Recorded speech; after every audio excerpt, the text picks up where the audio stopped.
When I first moved to Berlin, the flat I was able to find was fantastic. Super spacious, a giant bedroom, already furnished with the utilities included in the price. Since I was splitting the payment with my partner, my half of the rent turned out to be less than 500 euros a month, a really good deal in Berlin. When we first saw the ad for the flat, we even thought that it might be a scam. We had seen some good to be true ads in the past, and caution demanded us to be wary. However, it turned out that it was not the case. Our landlord simply was in a hurry to get the flat rented because the previous tenants had left relatively recently and he just could not be bothered having to travel to Berlin for a few weeks to organize the new rent contract. He wanted it done fast, and we accepted the next evening after our first visit. We were so happy and moved in later that month. It was not until a couple of days later that, while I was working from home, I started hearing a conversation being spoken to inside the house. Since my girlfriend had already left for the work that morning, I froze. Was there someone else in the flat? I stood up and went to the kitchen and the living room, and nothing. But I could clearly hear the conversation. Someone in the phone laughing loudly. It was unmistakable. It turns out that what the landlord had not told us was that some buildings in Berlin were built quite some time ago and had very, very, very thin walls. And I could literally hear the entire conversation the neighbors were having on the phone.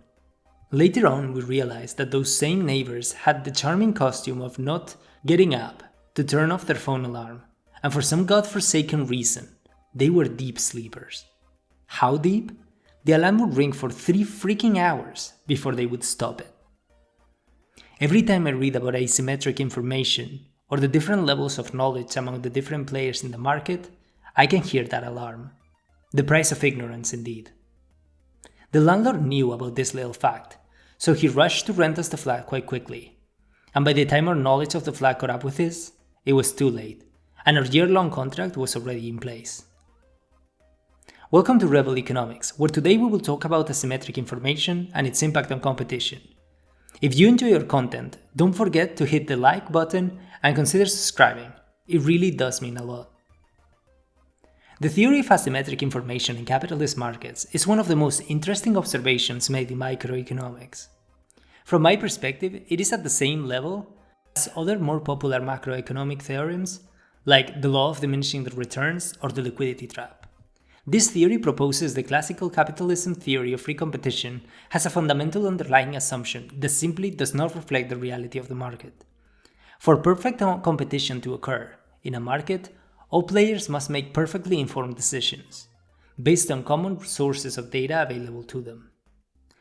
What the information asymmetry theory proposes is that in the real world, competing entities tend to have different levels of information regarding the market. An example may be a company having in its board an ex-politician that might have insider knowledge of an upcoming law being passed before everyone else. It is expected that the company will be able to better adapt its operations to comply with or benefit from that law than other companies without the insider insight. At the microeconomic level, an example of this could be the economic transaction that I opened this video with. In the beginning, I thought I had a positive information advantage, since I thought that perhaps this man simply did not know the prices that were being charged in Berlin. However, it turned out that it was the opposite way around. He was actually aware of some key information that might have, and certainly would have in our case, made me decide against renting the flat. This information asymmetry put him in a position of power relative to mine. A classical economist would have said that in a perfect capitalist system, this level of information asymmetry should not exist, and that it should be alleviated by promoting transparency in all matters related to certain decisions that might influence buyer behavior. The reason at the core of their philosophy is this: if the classical understanding of the market is for it to be a tool to commonly decide what has value and what doesn't, via fluctuating prices, product of shifting demand and supply, the asymmetric information present in natural markets will break this process. Since larger companies might have the ability to establish beneficial relationship with information agents that can give them an edge, something that is likely less possible for smaller businesses, the competition among them is no longer fair, and the established players have even more chances of remaining in power. This, classical economists believe, is one-way road to an industry turning into a monopoly, and all of the fundamentally undesirable economic outcomes that implies. We have many videos that deal with the damage that unchecked monopolies has in a capitalist system, but I recommend you to check our Why Monopolies Fail video, available on the eye icon at the top right corner of the screen.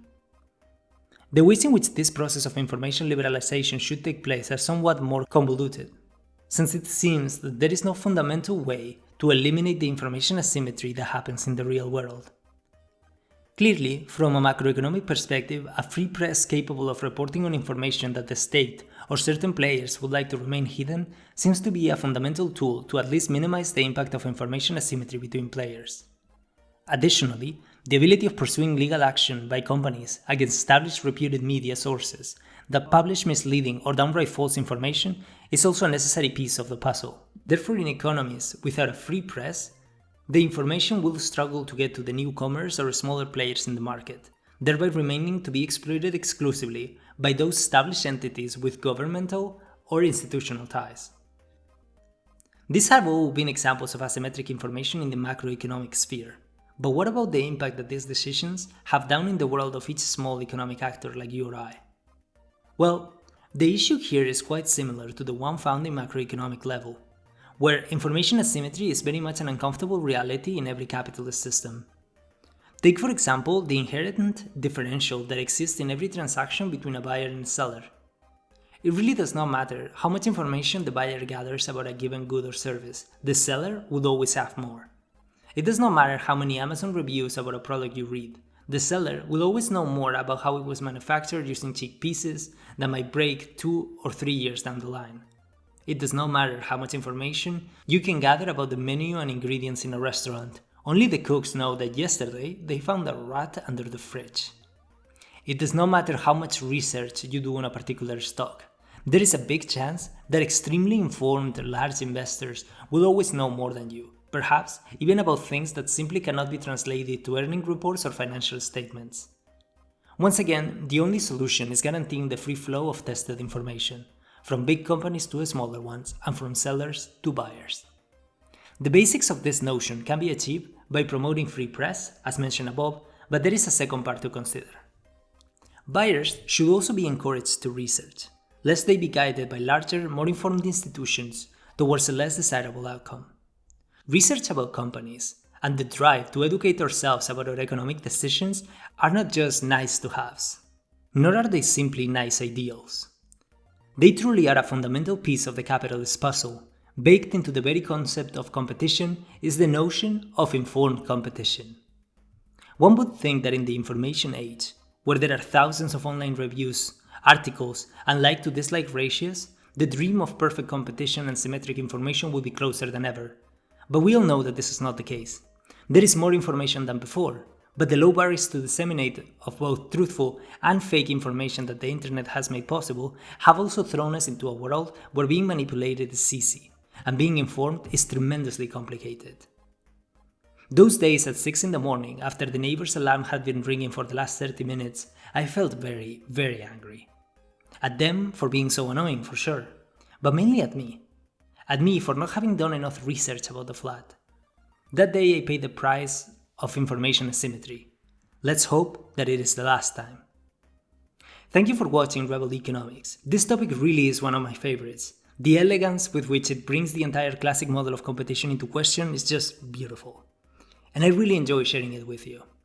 If you're interested in other wacky theories about the markets, why not check out our controversial financial theories video?